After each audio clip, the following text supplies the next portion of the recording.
नमस्कार। आज हम केवल 15 अगस्त का उत्सव मनाने के लिए एकत्र नहीं हुए हैं।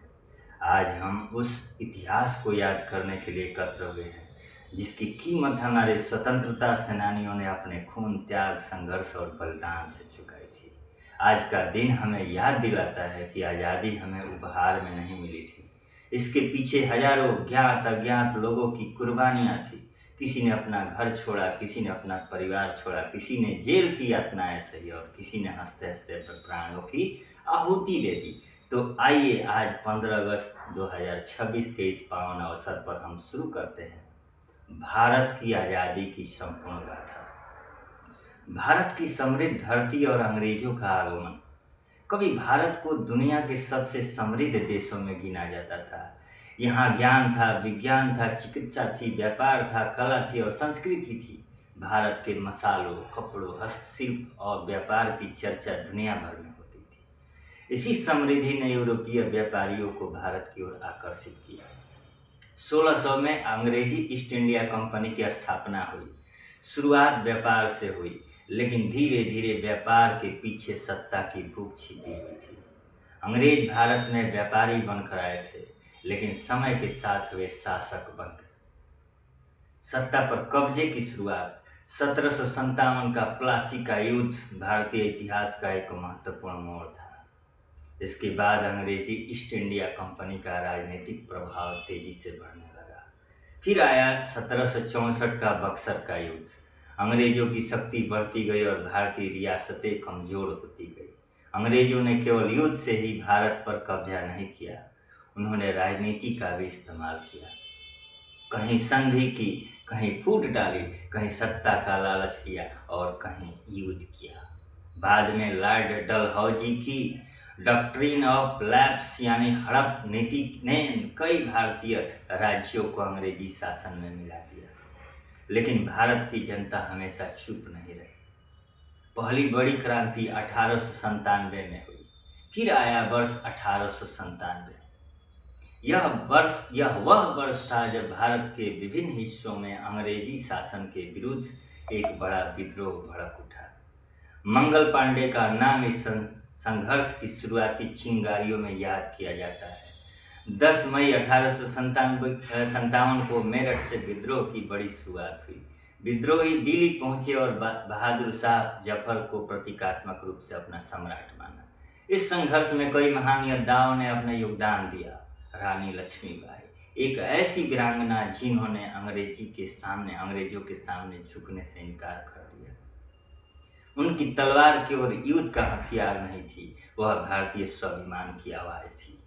तात्या टोपे, बेगम हजरत महल, कुंवर सिंह और अनेक अन्य वीरों ने भी अंग्रेजी सत्ता को चुनौती दी।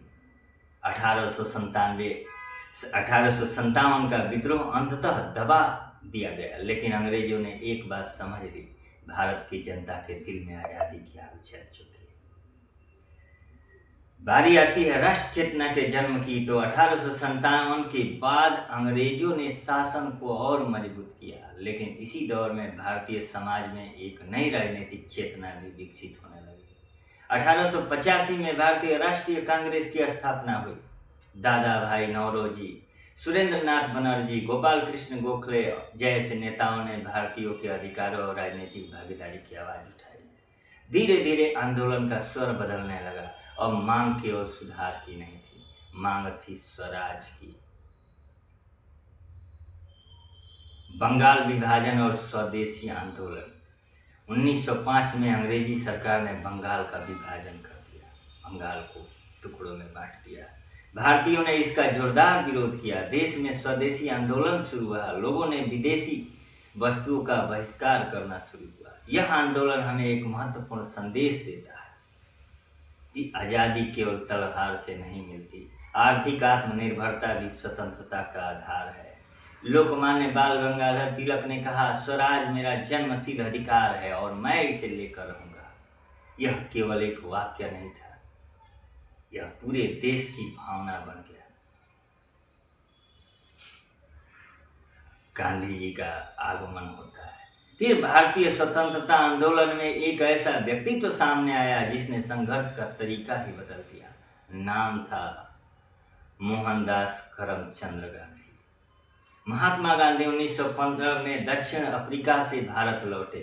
उन्होंने भारत के गांवों को समझने की कोशिश की, गांवों को समझा, किसानों की समस्याएं समझी, गरीबों का दर्द समझा और फिर उन्होंने सत्य तथा अहिंसा को आंदोलन का हथियार बनाया। 1917 का चंपारण सत्याग्रह, 1918 का खेड़ा आंदोलन और अहमदाबाद मिल आंदोलन, इन संघर्षों ने गांधी जी को जनता के बीच मजबूत नेता के रूप में स्थापित किया। फिर उसके बाद जलियांवाला बाग। लेकिन स्वतंत्रता आंदोलन के इतिहास का एक अत्यंत दर्दनाक अध्याय आया 13 अप्रैल 1919 को। अमृतसर का जलियांवाला बाग, बैसाखी का दिन था, हजारों लोग वहां एकत्र थे। जनरल डायर ने निहत्थी भीड़ पर गोलियां चलाने का आदेश दिया। कई निर्दोष लोगों की जान चली गई। यह घटना पूरे भारत के मन को झकझोर के रख दिया। लोगों के भीतर अंग्रेजी शासन के खिलाफ आक्रोश और गहरा होता चला गया।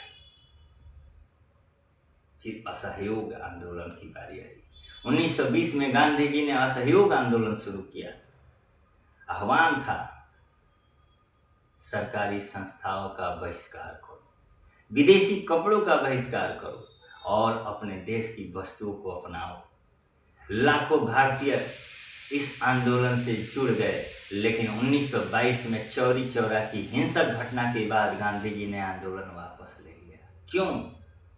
क्योंकि गांधी जी के लिए स्वतंत्रता जितनी जरूरी थी उतना ही जरूरी था अहिंसा का रास्ता।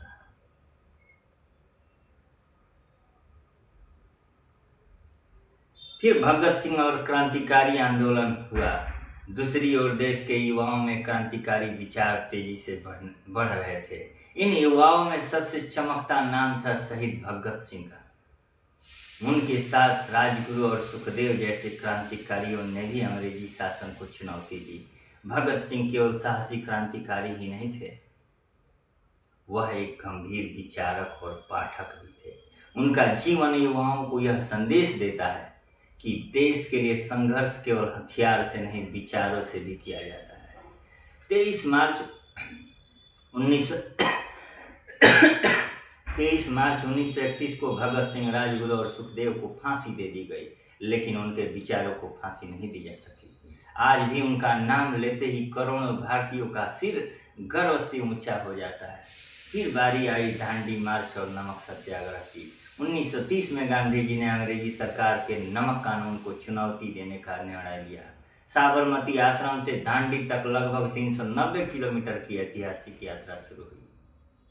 इसे कहा गया दांडी मार्च। नमक एक साधारण सी चीज, नमक, लेकिन गांधी जी ने उसी नमक को अंग्रेजी शासन के खिलाफ जन आंदोलन का प्रतीक बना दिया। यह दुनिया को दिखा दिया कि एक निहत्थी जनता भी अन्यायपूर्ण सत्ता को चुनौती दे सकती है। फिर सुभाष चंद्र बोस और आजाद हिंद फौज आई।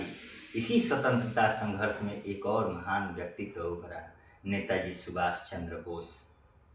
उनका रास्ता गांधी जी से बिल्कुल अलग था। उन्होंने सशस्त्र संघर्ष के माध्यम से भारत को स्वतंत्र कराने का प्रयास किया। उन्होंने आजाद हिंद फौज का नेतृत्व किया। उनका प्रसिद्ध आह्वान था, तुम मुझे खून दो, मैं तुम्हें आज़ादी दूंगा, और उनका अभिवादन, जय हिंद, आज भी हमारे राष्ट्रीय जीवन का हिस्सा है। आजाद हिंद फौज ने भारतीय सैनिकों और जनता के मन में एक नई ऊर्जा पैदा की। भारत छोड़ो आंदोलन। फिर आया भारत छोड़ो आंदोलन। 1942 द्वितीय विश्व युद्ध चल रहा था। अंग्रेजी शासन से स्वतंत्रता की मांग और तेज हो चुकी थी। 8 अगस्त 1942 को मुंबई में कांग्रेस ने भारत छोड़ो आंदोलन का आह्वान किया। गांधी जी ने कहा, करो या मरो। अगले ही दिन अनेक बड़े नेता गिरफ्तार कर लिए गए, लेकिन आंदोलन रुक नहीं गया। देश के अलग अलग हिस्सों में आम जनता सड़कों पर उतर आई। विद्यार्थी, किसान, मजदूर, महिलाएं, हर वर्ग ने अपनी भूमिका निभाई। यह केवल नेताओं का आंदोलन नहीं था, यह जनता का आंदोलन था। फिर स्वतंत्रता की अंतिम यात्रा, द्वितीय विश्व युद्ध समाप्त हो गया। ब्रिटेन आर्थिक और राजनीतिक रूप से कमजोर हो चुका था। भारत में स्वतंत्रता की मांग अब इतनी मजबूत हो चुकी थी कि उसे लंबे समय तक दबाए रखना संभव नहीं था। ब्रिटिश सरकार ने भारत की सत्ता भारतीयों को सौंपने की प्रक्रिया शुरू की, लेकिन स्वतंत्रता के साथ एक बेहद दर्दनाक अध्याय भी आया, भारत का विभाजन। भारत और पाकिस्तान के निर्माण के साथ लाखों लोगों को अपने घर छोड़ने पड़े। सांप्रदायिक हिंसा ने असंख्य परिवारों को तबाह किया। यह हमारी आज़ादी की कहानी का सबसे कष्टदायक पक्ष है, क्योंकि स्वतंत्रता का सूरज उगा, लेकिन उसके साथ विभाजन का दर्द भी जग गया, बढ़ गया। और फिर 15 अगस्त 1947, और फिर आया वह ऐतिहासिक दिन 15 अगस्त 1947। भारत स्वतंत्र हुआ। सदियों की गुलामी और वर्षों के संघर्ष के बाद भारत ने स्वतंत्र राष्ट्र के रूप में नई यात्रा शुरू की। पंडित जवाहरलाल नेहरू ने स्वतंत्र भारत के पहले प्रधानमंत्री के रूप में लाल किले से राष्ट्रीय ध्वज फहराया। आधी रात के उस ऐतिहासिक क्षण में भारत ने स्वतंत्रता की नई सुबह देखी। फिर याद रखिए, लेकिन याद रखना है कि 15 अगस्त केवल सत्ता परिवर्तन की तारीख नहीं है, यह करोड़ों भारतीयों के सपनों की तारीख है। 15 अगस्त आज़ादी के बाद का भारत।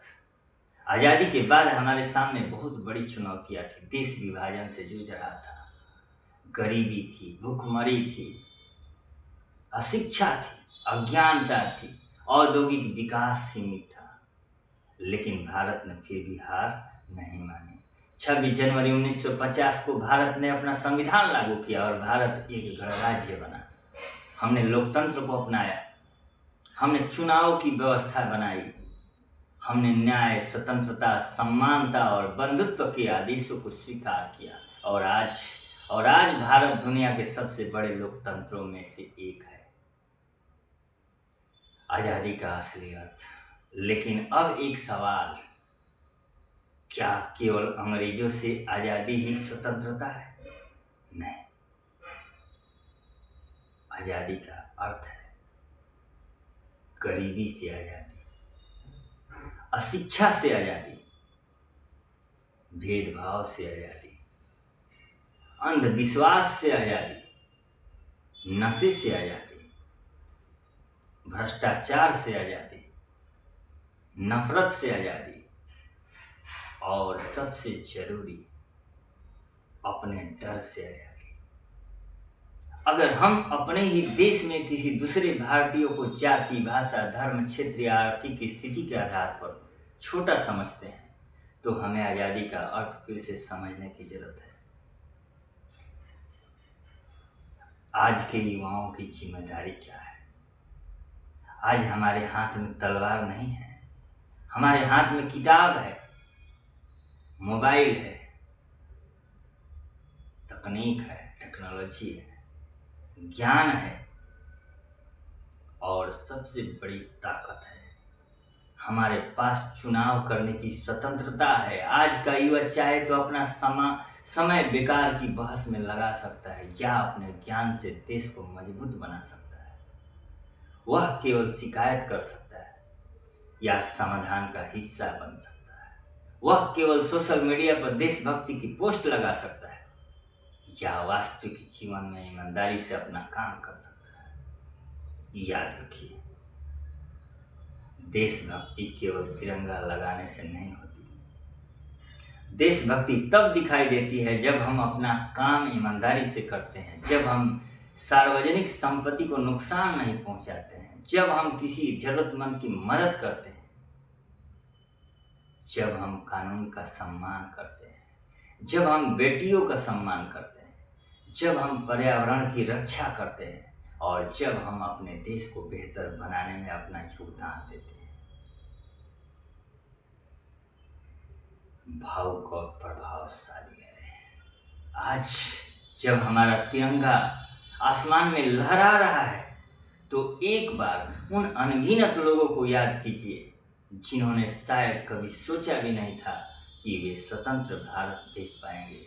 किसी माँ ने अपना बेटा खोया होगा, किसी पत्नी ने अपना पति खोया होगा, किसी बच्चे ने अपने पिता को खोया होगा, किसी ने जेल की सलाखों के पीछे बरसों बिताए होंगे, किसी ने फांसी के फंदे को चूम लिया होगा, लेकिन उनके दिल में एक सपना था, भारत स्वतंत्र हो, हर हाल में भारत स्वतंत्र हो। आज वह भारत हमारे सामने है। अब सवाल यह नहीं है कि हमारे पूर्वजों ने देश के लिए क्या किया, हमारे पूर्वजों ने देश के लिए क्या किया। सवाल यह है कि हम अपने देश के लिए क्या कर रहे हैं। क्या हम भारत को और शिक्षित बनाएंगे? क्या हम भारत को और स्वच्छ बनाएंगे? क्या हम भारत को और आत्मनिर्भर बनाएंगे? क्या हम एक दूसरे का सम्मान करेंगे? क्या हम अपने बच्चों को एक बेहतर भारत देंगे? अगर हमारा जवाब हाँ है तो यही हमारे स्वतंत्रता सेनानियों के प्रति सच्ची श्रद्धांजलि होगी। आइए आज इस स्वतंत्रता दिवस पर केवल तिरंगे को सलाम न करें, बल्कि उन मूल्यों को भी सलाम करें जिनके लिए तिरंगा खड़ा है। केसरिया साहस और त्याग का प्रतीक है, सफेद शांति और सत्य का प्रतीक है, हरा समृद्धि और विकास का प्रतीक है, और बीच में अशोक चक्र हमें याद दिलाता है कि रुकना नहीं है, चलते रहना है, आगे बढ़ते जाना है, रुकना नहीं, देश को आगे बढ़ाते रहना है। आइए संकल्प लेते हैं, हम अपने भारत को केवल महान कहेंगे नहीं, महान बनाने में अपना योगदान भी देंगे। क्यों? क्योंकि देश केवल सरकार से नहीं बनता, देश हमसे बनता है। देश के हम नागरिक हैं, ये हमारी जिम्मेदारी है कि अपने देश को कैसे आगे बढ़ाया जाए, हमारे विचारों से, हमारे कर्मों से, हमारी ईमानदारी से और हमारी एकता से ही देश आगे बढ़ेगा। आइए पूरे गर्व के साथ कहें, भारत माता की जय, वंदे मातरम, जय हिंद, जय भारत।